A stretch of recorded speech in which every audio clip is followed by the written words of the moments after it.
you believe in the power of a curse? Lava rocks from a volcano in Maui, said to be ruled by the goddess Pele, have been known to bring misfortune to people who take them home as souvenirs.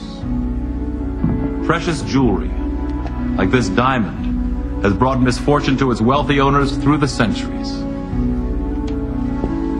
And what about this unusually shaped chair?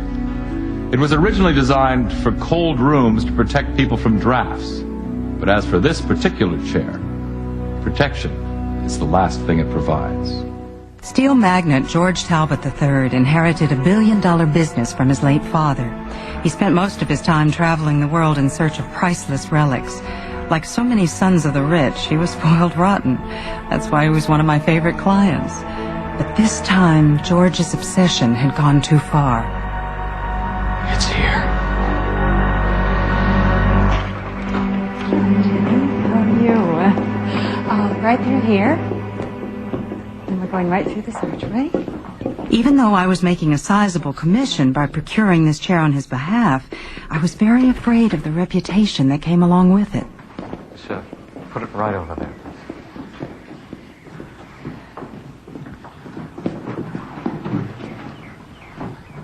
Careful.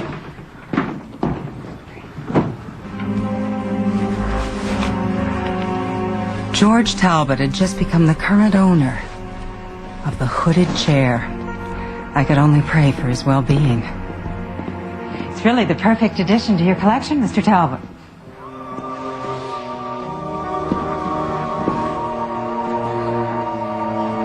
Yes, it is. I tried to put up a good front, but I was frightened by his behavior. As he circled his latest possession, he seemed to be falling under some kind of spell. I only hoped he wouldn't be tempted to defy the fates. You're not going to sit in that, are you? Why not? I certainly don't believe in that ridiculous curse that's attached to it. If I did, I wouldn't have had you buy it, now would I?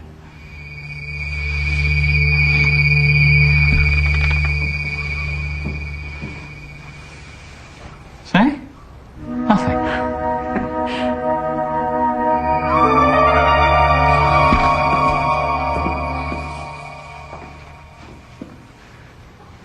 It's not very comfortable. I certainly don't feel cursed.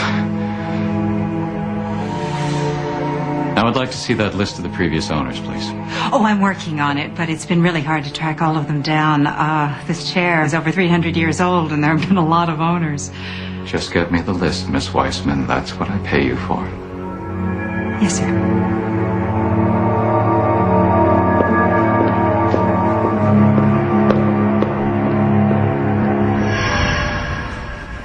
I wasn't there the next day, but I've heard the story many times.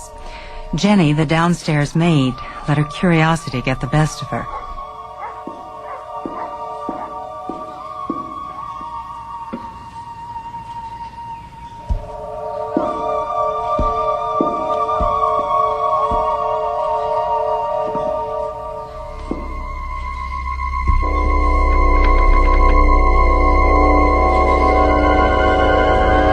It's too hard.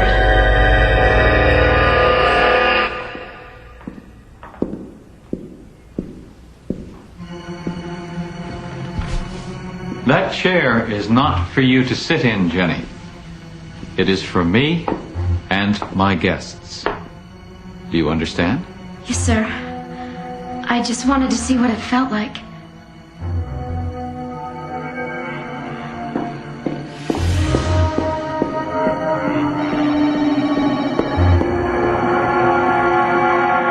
Another week went by at the Talbot house, and then came the news. Hello?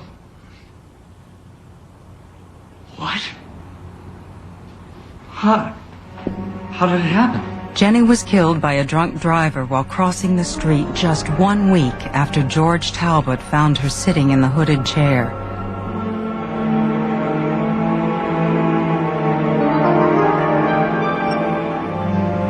It's impossible.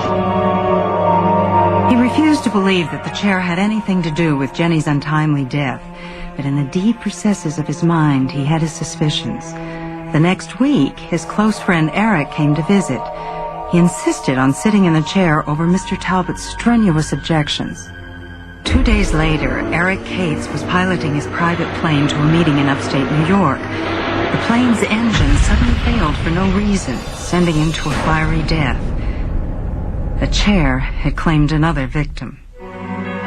For the next month, George Talbot's life continued to get increasingly worse. Talbot Steel was besieged by lawsuits and teetered on the brink of bankruptcy. It was becoming too much for Talbot. Everything his father had built, he was about to lose. Mr. Talbot? What do you want? Are you all right? I found the documentation about the chair. I could come back. No, I want to see that right away. You won't believe it.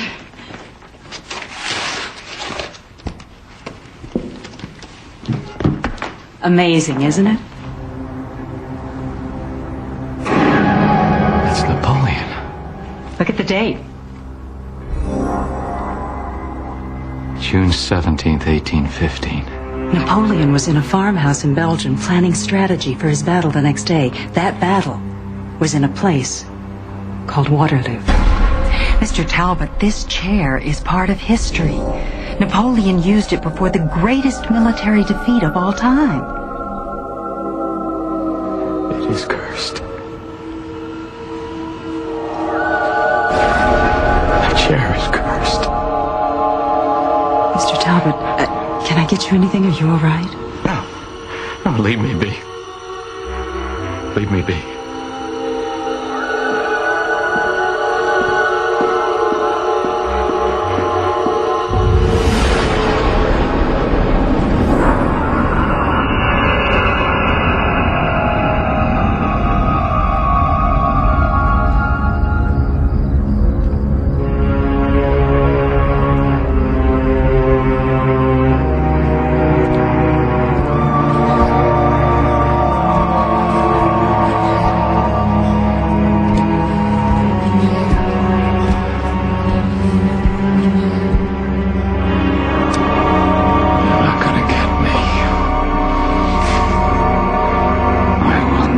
Destroyed by a chair.